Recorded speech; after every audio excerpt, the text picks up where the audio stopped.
పంజాబ్ రైతులు చేస్తున్న పోరాటం సుప్రీంకోర్టులో అత్యంత ప్రత్యేక పరిస్థితుల్లో జరిపిన విచారణ సందర్భంగా మరోమారు దేశవ్యాప్తంగా చర్చనీయాంశంగా మారింది. ప్రభుత్వం రైతులు పండించే పంటలకు చట్టబద్ధమైన గ్యారంటీలతో కూడిన ఎంఎస్పిని అందచేయాలనేది ఈరోజు పంజాబ్లో పోరాటం చేస్తున్న రైతాంగం యొక్క ప్రధాన డిమాండ్. అయితే ఈ డిమాండును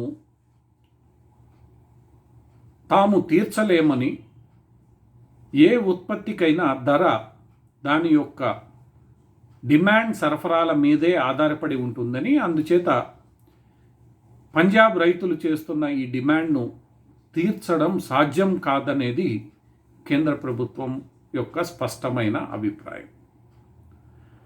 కేంద్రం తీసుకున్న ఈ నిర్ణయం వెనుక బలమైన కారణాలే ఉన్నాయి. ఒకానొక సందర్భంలో భారతదేశంలో ఆహార ధాన్యాలైన బియ్యం లేదా గోధుమ, ఇవి రెండు ప్రధాన ఆహార ధాన్యాలు భారతదేశంలో. ఈ రెండింటి యొక్క కొరత ఎక్కువగా ఉన్న వేళ ఆ కొరతను తీర్చడానికి ఆ రోజు హరిత విప్లవం పేరుతో నాటి కాంగ్రెస్ ప్రభుత్వం కొన్ని చర్యలు తీసుకోవలసి వచ్చింది. ఆ చర్యల కారణంగా పంజాబ్, హర్యానా, పశ్చిమ ఉత్తరప్రదేశ్లో ఈరోజు ఒక వ్యవస్థను కేంద్రం ఏర్పాటు చేసి ఆ వ్యవస్థలో భాగస్వామ్యం అవుతున్న రైతాంగానికి సరైన మద్దతు ప్రకటించాల్సిన అవసరం వచ్చింది. 1970లో తీసుకున్న ఈ నిర్ణయం ఆనాటి పరిస్థితులు నేడు మారిపోయాయి. ఎందుకంటే ఈరోజు దేశవ్యాప్తంగా అన్ని రాష్ట్రాలు వ్యవసాయ రంగంలో ముందంజలో ఉన్నాయి. ఆయా రాష్ట్రాలలో కూడా ఈ ఆహార ధాన్యాల ఉత్పత్తి పెరిగిపోయి చివరకు ఈరోజు గోదాముల్లో బియ్యం, గోధుమలు కుళ్ళిపోయే పరిస్థితి, ఎలుకలకు ఆహారం అయ్యే పరిస్థితి దేశంలో ఉంది. అటువంటి పరిస్థితుల్లో భారతదేశానికి అవసరమైన పంటలను మాత్రమే పండించాల్సిన బాధ్యత రైతులపై ఉంటుంది. అదే విషయాన్ని కేంద్ర ప్రభుత్వం ఈరోజు స్పష్టం చేస్తోంది. బియ్యం, గోధుమలు ఎంత అవసరమో అంతే పండించాల్సి ఉంటుందని, అంతకు మించి పండిస్తే వాటికి ధర ఇవ్వడం కష్టసాధ్యమని, ఇప్పటికైనా రైతాంగం తమ పంట మార్పిడి విధానానికి చేపట్టాలని, ఆ విధానం కింద ముఖ్యంగా ఈ తృణధాన్యాలు కానీ, లేదా పప్పు దినుసులు కానీ, లేదా ఈ కూరగాయలు కానీ, ఇతరత్ర పంటలను, ఇంకా నూనె గింజలకు సంబంధించి కానీ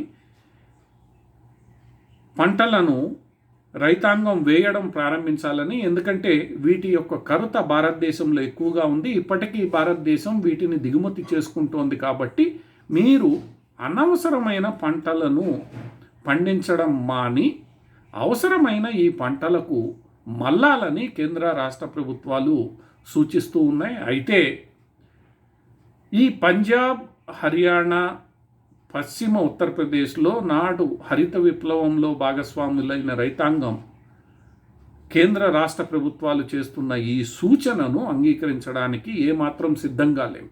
ఎందుకంటే వీరు కష్టపడకుండా సునాయాసంగా ఈ బియ్యం, గోధుమలను పండిస్తూ వాటికి ప్రభుత్వం ఇస్తున్న సహకారాన్ని తీసుకొని తమ జీవనాన్ని సాగించాలని భావిస్తున్నారే తప్ప వీటికి ఈరోజు డిమాండ్ ఉందా లేదా అన్న విషయాన్ని ఆలోచించడం లేదు.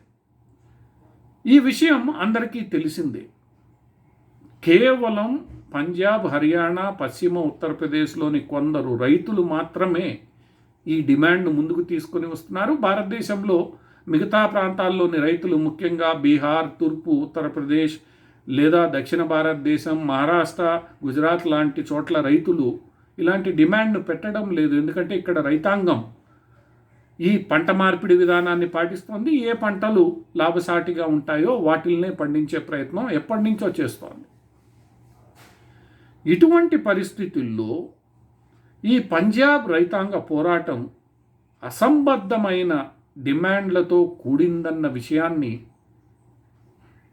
రైతాంగ నాయకులే అంతర్గతంగా అంగీకరిస్తారు. వ్యవసాయ నిపుణులు కూడా ఈ మార్పులు అవసరమని స్పష్టం చేస్తూ వస్తున్నారు. అటువంటి పరిస్థితుల్లో ఈ రైతాంగ పోరాటం ముసుగులో ఇక్కడ దేశ విద్రోహ శక్తులు జొరబడి ఈ మొత్తం వ్యవహారం యొక్క స్వరూపాన్నే మార్చివేశాయి అన్నది స్పష్టం. రైతులను అడ్డం పెట్టుకొని ఈరోజు రకరకాల మాఫియాలు, రాజకీయ నాయకుల వ్యవస్థలు పనిచేస్తున్నాయని, తద్వారా భారతదేశానికి వ్యతిరేకంగా వీరు తీసుకుంటున్న చర్యలు ఉంటున్నాయి అనేది ఈరోజు ప్రపంచవ్యాప్తంగా అర్థమైన విషయం. ఇలా ప్రజలందరూ జరుగుతున్న పోరాటాన్ని అర్థం చేసుకొని నెమ్మదిగా దేశవ్యాప్తంగా ఉన్న రైతాంగం ఈ పోరాటానికి మద్దతు ఉపసంహరిస్తున్న వేళ మరలా మరోమారు పంజాబ్ రైతులు ఆందోళన బాట పట్టడం, ఆ ఆందోళన ఢిల్లీ వరకు ఒక పాదయాత్రగా చేయాలని నిర్ణయించడంతో పంజాబ్ హర్యానా సరిహద్దుల్లో ఈ ఆందోళనను నిలిపివేయడం, అందుకు నిరసనగా ఒక రైతు నాయకుడు ఆమరణ నిరాదీక్షకు పూనుకోవడం జరిగింది. ఇలాంటి పరిస్థితుల్లో శాంతి భద్రతలు అదుపు తప్పుతున్నాయన్న వేళ శాంతి భద్రతలకు